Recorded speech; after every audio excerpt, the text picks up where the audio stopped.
नमस्कार प्यारे बच्चों, आज हम कक्षा 6 के प्रश्नावली 2.1 के बारे में बात करेंगे और जानेंगे कि इन सवालों को आप किस तरीके से हल करेंगे और क्या क्या आपको इसमें याद रखना होगा। तो प्रश्नावली 2.1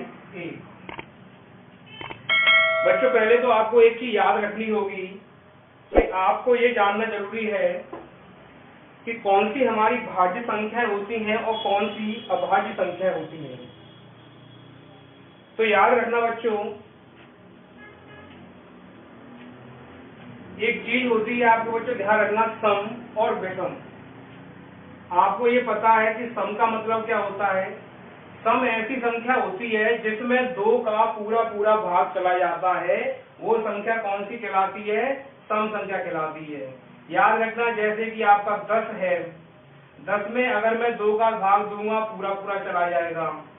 20 है, 30 है, 22 है, 50 है, लेकिन अगर मैं ये कहूं कि 5 में क्या पूरा पूरा भाग जा सकता है? नहीं जा सकता। तो ये संख्या कौन सी कहलाती है?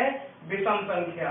तो याद रखना, सम संख्या वो होती है जिसमें 2 का पूरा भाग चला जाता है और विषम संख्या वो होती है जिसमें 2 का पूरा भाग नहीं जाता है। जैसे 2 का भाग अगर मैं 7 में दूंगा तो ये पूरा पूरा नहीं जाएगा। ये कैसे जाएगा? ये इस तरीके से आंसर देगा आपके सामने। तो पहली चीज तो बच्चों आपको ये नोट करनी है कि जिस संख्या में 2 का पूरा भाग चला जाता है वो सम संख्या होती है और जिसमें 2 का भाग नहीं जाता है वो विषम संख्या होती है। इसके बाद मैं आपको बताता हूं भाज्य संख्याएं कौन सी चीज है। भाज्य संख्याएं कौन सी होती है आपको याद रखना होगा। भाज्य संख्याएं बच्चों याद रखना, 2 या 2 से अधिक गुणनखंड वालों या वाली संख्याएं भाज्य संख्या कहलाती हैं। 2 या 2 से अधिक गुणनखंड वाली संख्याएं भाज्य संख्या कहलाती हैं। एग्जाम्पल के तौर पर आप ले लीजिए 4 की अगर मैं कहूँ बेटा आप इसे गुणनखंड कीजिए तो आप क्या कर देंगे कि 2 मल्टीपल 2 ये हो गया। मैं कहूँ 6 की कर दीजिए तो आप क्या कर देंगे? इस तरीके से कर देंगे इसके अंदर। अगर आपसे बोलूं 8 के कर दीजिए तो आप 8 के भी कर देंगे, 2 मल्टीपल 2 मल्टीपल 2। तो ये इसके गुणनखंड हो गए। तो ये संख्या कौन सी संख्या कहलाती है? आपकी भाज्य संख्या कहलाती हैं। लेकिन जिन संख्याओं में समझेंगे, लेकिन जिन संख्याओं के गुणनखंड नहीं किए जा सकते वे हमारी अभाज्य संख्याएं होती हैं। बस देखिए दोस्तों और प्यारे बच्चों, अभाज्य संख्याओं का जो खासकर उनको अगर आप चाहते हैं कि जैसे हम 7 के खंड कर दें तो नहीं कर सकते हैं। आप चाहते हैं कि 2 का खंड कर दें, नहीं कर सकते हैं। आप सकते हैं कि 3 का कर दें, नहीं कर सकते हैं। 5 का करना चाहे तो नहीं कर सकते हैं। तो ये संख्या कौन सी संख्या होती है? अभाज्य संख्याएं कहलाती हैं। तो सीधी भाषा याद रखेंगे कि ऐसी संख्याएं जिनके 2 ही खंड हो, 2 ही गुणनखंड होते हैं। 2 ही गुणनखंड कौन से होते हैं? पहली चीज 7 का गुणनखंड अगर आप करना भी चाहेंगे तो 7 का गुणनखंड ये हो सकता है 7 एकम 7, 2 का ये हो सकता है 2 एकम 2, लेकिन 3 का 3 एकम 3, 5 का 5 एकम 5, बस यही रहेगा। या फिर इसके खंड दूसरे होंगे नहीं। तो इसकी खासियत ये होती है कि वे संख्याएं जिनके गुणनखंड नहीं किए जा सकते हों, अगर करना भी हो तो सिर्फ एक के साथ ही गुणनखंड हो सकता है। वे संख्याएं कौन सी होती हैं? हमारी अभाज्य संख्याएं होती हैं जिसमें किसी भी संख्या का भाग नहीं जा सकता है। लेकिन एक ऐसी संख्या है बच्चों जिसका गुणनखंड भी एक ही होता है। क्या होता है? जिसका गुणनखंड की संख्या भी एक ही होती है। तो एक ना तो ये भाज्य संख्या मानी जाती है और ना ही ये अभाज्य संख्या मानी जाती है। याद रखना, पूछा जाए कि ऐसे कौन सी संख्या है जो ना भाज्य है ना अभाज्य है, तो वो कौन सी है? आपकी एक है। तो आइए अब हम शुरू करते हैं अपनी प्रश्नावली के सवालों को हल करना। तो बच्चों पहला सवाल जो है आप अपनी बुक खोल के देखिए कि निम्नलिखित संख्याओं के सभी गुणनखंड कीजिए। पहला सवाल है इसमें लिखा हुआ है कि निम्नलिखित संख्याओं के सभी के गुणनखंड कीजिए। तो आप जानते हैं, मैंने अभी आपको बताया था गुणनखंड किसको बोला जाता है। जिस संख्या के आप खंड कर सकते हैं वे संख्या हमारी कौन सी होती है, गुणनखंड होती है। तो मैं आपको शुरुआत करता हूँ सवाल नंबर 1 किसके, आपको 48 के गुणनखंड बताने हैं। अब बच्चों आपको वे संख्याएं लिखनी है गुणनखंड के रूप में कि जिनसे 48 में पूरा पूरा भाग जा सके। तो देखिए एक से इसका भाग जा सकता है पूरा, एक इसका खंड होता है। 2 से भी इसमें भाग जा सकता है, याद रखना है 2 से भी जा सकता है, 3 से भी जा सकता है, आप भाग दे के देखिए पूरा पूरा चला जाएगा। 4 से भी देखिए 4 से भी चला जाएगा। इसके अलावा 8, 12, 16, 8, 12, 16 और इसके अलावा 26 और 48। कितना हो जाएगा, 26 और 48। आप इनमें से किसी भी संख्या का आप भाग दे के देख लीजिए, पूरा पूरा चला जाएगा। तो ये इसकी कौन संख्या किसकी हो गई, इसकी गुणनखंडों की संख्या हो जाती है। आइए सवाल नंबर 2, इसी के अंदर नंबर 2 की बात करते हैं। दूसरे में लिखा हुआ है 36 36 के। तो प्यारे बच्चों आप जानते हैं कि एक तो हर संख्या का गुणनखंड होता ही है। आप देखिए 36 में 2 का जा सकता है क्या, बिल्कुल जा सकता है, इसलिए 2 भी हो गया। क्या 3 का जा सकता है भाग, 3 का भी जा सकता है।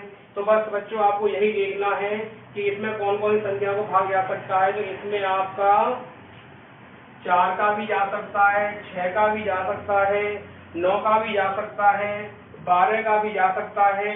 इसके अलावा 18 और 36 का भी जा सकता है, 18 और 36। आप तुरंत पता लगा सकते हैं, बहुत ही आसान सवाल है। सवाल नंबर 3, इसके बाद बारी आती है सवाल नंबर 3 की। ये समझ में आ रही बच्चों। सवाल नंबर 3 में आपका दे रखा है 28। अब बच्चों आप देख सकते हैं कि 1 और 2 तो सबका होता ही है, लेकिन देख लीजिए कि 3 के पहाड़े में भी आपके 28 आते हैं या नहीं आते हैं। तो देखिए आपके 3 के पहाड़े में 28 नहीं आते तो 3 से नहीं जाएगा। इसके अलावा ध्यान देंगे कौन सी में आता है, 4 में देखिए 4 से भी क्या आ जाएगा, 4 के पहाड़ी में भी 28 आता है। इसके अलावा 7 के पहाड़ी में भी 28 आता है, या 7 का भाग देके देख लीजिए आपको पता पड़ जाएगी। इसके अलावा 14 के पहाड़ी में भी 28 आता है और 28 एकदम 28 तो होता ही है। तो ये आपकी तीसरी संख्या का सवाल हल हो जाता है। चौथा आता है बच्चों, चौथे में लिखा हुआ है 100। क्या लिखा हुआ है, 100। अब तो बहुत आसान हो गया बच्चों, 100 की तो आप तुरंत पता लगा सकते हैं। देखिए इसमें 1, 2 ये तो जा ही सकता है, 1 का और 2 का जा सकता है। इसके अंदर 4 का भी जा सकता है, इसके अंदर 5 का भी जा सकता है, इसके बाद इसमें 10 का भी जा सकता है, लेकिन 15 का नहीं जाएगा, आप गलती मत कर देना। इसमें 20 का जा सकता है, कितने का जा सकता है, 20 का जा सकता है, 25 का जा सकता है, 50 का जा सकता है और स्वयं 100 का भी जा सकता है। तो आप समझ गए होंगे बच्चे। फिर भी खंड अगले सवाल जो आता है वो है 5वां 125। अब बच्चों इसमें ध्यान देंगे 1, 2 तो सबके यही गुणनखंड होते ही है लगभग। इसके भी इसके अंदर 5 में 1 का जा सकता है, 5 2 का नहीं जाएगा, 3 का नहीं जाएगा, 4 का नहीं जाएगा, 5 का जा सकता है बच्चों। सीधा सीधा किसका जाएगा, 5 का जा सकता है। 5 के अलावा आप इसमें 25 का भी दे सकते हैं, 25 के अलावा इसके अंदर बच्चों 125 का भी दे सकते हैं। तो ये आपके पहला सवाल के प्रश्नावली 2.1 का पहले सारे 5 सवाल हल हो जाते हैं। आइए आगे बढ़ते हैं, सवाल नंबर 2 की ओर हम बात करते हैं।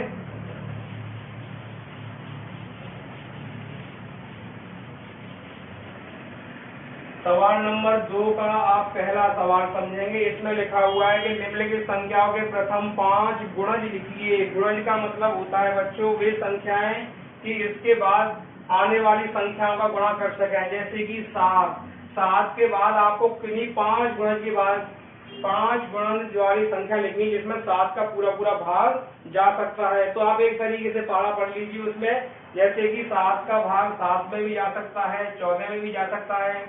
इसके अलावा 7 दूनी 7 से 21 में भी जा सकता है, 7 चौक 28 में भी जा सकता है। कितनी संख्या लिखनी है आपको, 5। ध्यान रखें कितनी संख्या लिखने की कही है, 5 संख्या लिखने के लिए कही है आपसे।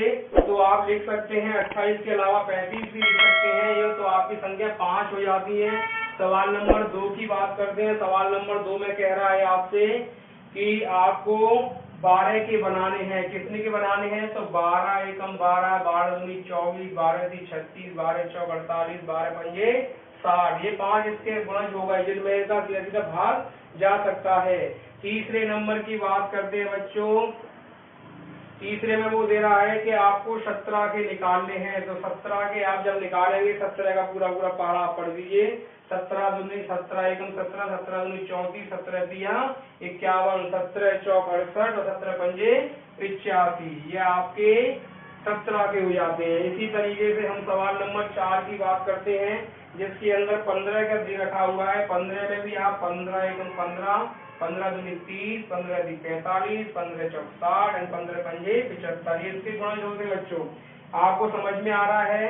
अगर नहीं आ रहा है तो कमेंट बॉक्स में लिख दीजिए। अगर समझ में आ रहा है तो अपना अंगूठा और लाइक पर क्लिक कर दीजिए। अगला जो सवाल है वो है 18 के गुणज पूछ रहा है। तो 18 दूनी, एक तो 18, 18 दूनी 36, 18 ती 54, 18 चौक 72, 18 पंजे 90। तो ये आपके प्रश्नावली 2.1 का दूसरे के 5 सवाल हल हो जाते हैं बच्चों। आपको समझ में आ गया होगा। अगर आपको समझ में आ गए तो कमेंट बॉक्स में जरूर लिखें, और समझ पसंद आ रहे हैं तो ऐसे लाइक जरूर करें। आगे बढ़ते हैं बच्चों।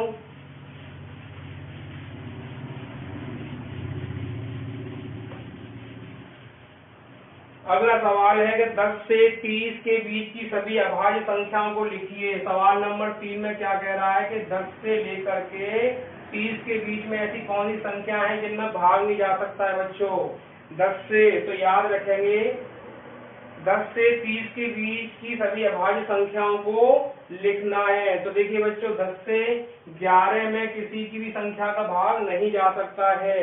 इसके अलावा 13 में भी किसी का भाग नहीं जा सकता है। 17 में भी नहीं जा सकता है। इसके बाद आपका 17, 19 में भी किसी का भाग नहीं जा सकता है। इसके अलावा बच्चों 19 के बाद आपका 23 में भी किसी का भाग नहीं जा सकता है। याद रखना है, वे संख्याएं आपको लिखनी है जिनमें भाग नहीं जा सकता है। इसके अलावा आपके बच्चों 11, 13, 17, 19, 23, 29 में भी किसी का भाग नहीं जा सकता है। तो बस आपकी ये संख्या कौन सी हो गई? 30 से 10 से और 30 के बीच की भी संख्याएं आपकी निकल आ गई जिनमें भाग नहीं जा सकता है। समझ में आ गए? जिनके गुणनखंड नहीं किए जा सकते हैं। तो ये भी सवाल नंबर तीसरा आपका हल हो जाता है। अब सवाल नंबर 4 की बारी आती है कि सबसे छोटी अभाज्य संख्या लिखिए। क्या कह रहा है? सबसे छोटी अभाज्य संख्या। तो सबसे छोटी अभाज्य संख्या बच्चों 2 होती है। क्योंकि सबसे छोटी अभाज्य संख्या कौन सी होती है? 2, क्योंकि इसमें किसी का भाग नहीं जा सकता है। तो याद रखेंगे इसके इसके एक तो अभाज्य संख्या जो है आपको पता है कि इसके खंड नहीं किए जा सकते हैं। 2 के खंड नहीं कर सकते हैं आप। 2 का खंड सीधा 1 पर रहता है, इसलिए इसको अभाज्य संख्या बोलते हैं। सबसे छोटी अभाज्य संख्या कौन सी हो जाती है आपकी? 2। और सवाल नंबर 5 की ओर बढ़ते हैं। क्या लिखा हुआ है कि निम्नलिखित में से कौन सी संख्याओं का 6 एक गुणनफल है? क्या लिखा हुआ है? निम्नलिखित में से कौन सी संख्याओं का 6 एक गुणनफल है? बच्चों याद रखेंगे 5 नंबर सवाल में कुछ संख्या दे रखी है। 6, 10, 12, 15, 18, 25, 30, 38 और लास्ट में है आपके 46। तो सवाल क्या कह रहा है कि वो संख्या बतानी है जिनसे 6 का भाग जा सकता है। किसका जा सकता है? 6 का भाग जा सकता है। देखिए बच्चों 6 में जा सकता है, 6 दूनी 12 में जा सकता है, 6 ती 18 में भी जा सकता है। इसके अलावा 6 दूनी 12, 6 तेरह रहे। इसके अलावा 6 पंजे 30 में भी जा सकता है। इसके अलावा किसी में नहीं जा सकता। तो ये आपका 5वें नंबर का भी आंसर निकल आता है। तो बस बच्चों बहुत आसान सी प्रश्नावली है, आप आराम से समझ में आ रहा होगा। तो प्यारे बच्चों समझ में नहीं आए तो आप हमें कमेंट बॉक्स में लिख दीजिए, तो हम आपको फिर से समझाने का प्रयास करें। और अगर आपने वीडियो में समझ में नहीं आए तो वीडियो को आप फिर से देख सकते हैं। सवाल नंबर 6 सवाल नंबर 6 में लिखा है कि ऐसी 3 संख्या लिखिए जो 4 व 6 दोनों का गुणज हो। किससे हो? 4 का भी होना चाहिए और 6 का भी गुणज हो। कितनी संख्याएं लिखनी है आपको? कम से कम 3 संख्याएं आपको लिखनी है। तो याद रखेंगे 3 संख्याओं के लिए मैं आपको बता देता हूँ, याद रखना है 4 और 6 से आपकी वो जाती है। तो आप सबसे पहले 4 का पारा पढ़ के देखिए। किसका देखना है आपको? 4 का पारा पढ़ के देखना है। तो याद रखेंगे 12, कौन सी? 12 में आप देखिए 4 का जा सकता है, बिल्कुल जा सकता है। इसके अलावा आप ध्यान देंगे सवाल नंबर कौन सा? 6। हाँ,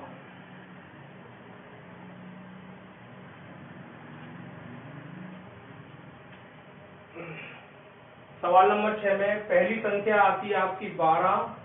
12 में के अलावा बच्चों इसकी संख्या आती है आपकी 18 और आपकी 30। देखिए बच्चों 4 का भाग आप 12 में भी दे सकते हैं, 4 का भाग 18 में भी जा सकता है और 4 का भाग 30 में भी जा सकता है।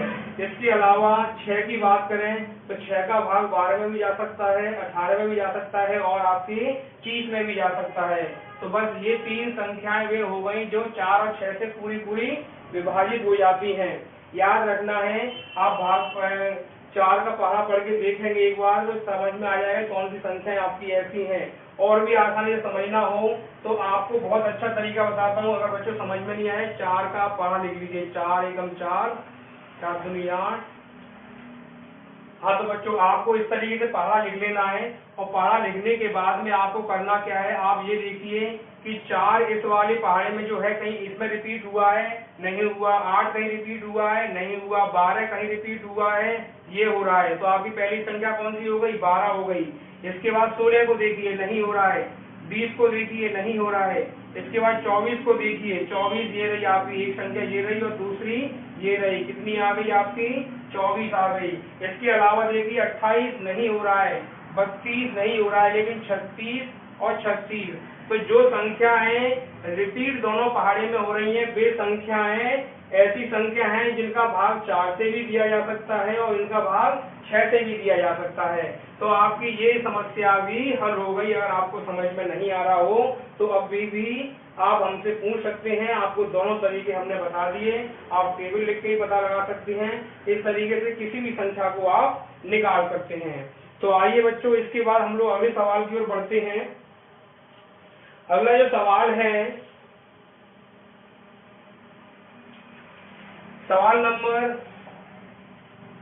7 की बात कर रहे हैं बच्चों। बस थोड़ी देर और बच्चों ये अब वीडियो को मन छोड़ना पीछे ही। सवाल नंबर 7 में आपको लिखी हुई संख्या है, कुछ शब्द है जिसमें बताना है सत्य और असत्य। क्या बताना है आपको? सत्य व असत्य बताना है। तो सवाल नंबर 1 पढ़ेंगे, क्या लिखा हुआ है कि 108 9 का एक गुणज है। 108 9 का एक गुणज है। तो याद रखें बच्चों, आप 9 का भाग 108 में देख लीजिए। अगर आपका 9 का पूरा भाग 108 में चला जाए तो वो गुणज है। तो यहाँ पर 108 में 9 का पूरा भाग जा रहा है, गुणज हो रहा है।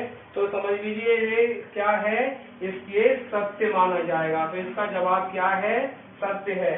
अगला है नंबर 2, 7 27 का एक गुणनखंड है। बिल्कुल नहीं है, क्योंकि 7 का भी खंड नहीं हो सकता है और 27 के भी गुणनखंड नहीं हो सकते हैं। तो नंबर 2 कौन सा हो गया? असत्य हो गया। ये क्या हो गया? असत्य हो गया, गलत हो गया। सवाल नंबर 3 में क्या लिखा हुआ है कि 2 अभाज्य संख्याओं का योग एक सम संख्या होता है। गलत होता है बच्चों। 2 अभाज्य संख्याओं का योग जरूरी नहीं कि सम हो, विषम भी होता है और उसका योग कैसा भी निकल सकता है। इसलिए इसको भी हम असत्य बोलेंगे। क्या बोलेंगे? इसको भी असत्य माना जाएगा। अगला है इसके बाद में नंबर 4 की बात है, प्रत्येक अभाज्य संख्या विषम होती है। ये भी असत्य है बच्चों। याद रखना, प्रत्येक अभाज्य संख्या विषम नहीं होती है। अगला है 5वें की बात आती है, एक प्रत्येक संख्या गुणनखंड होता है।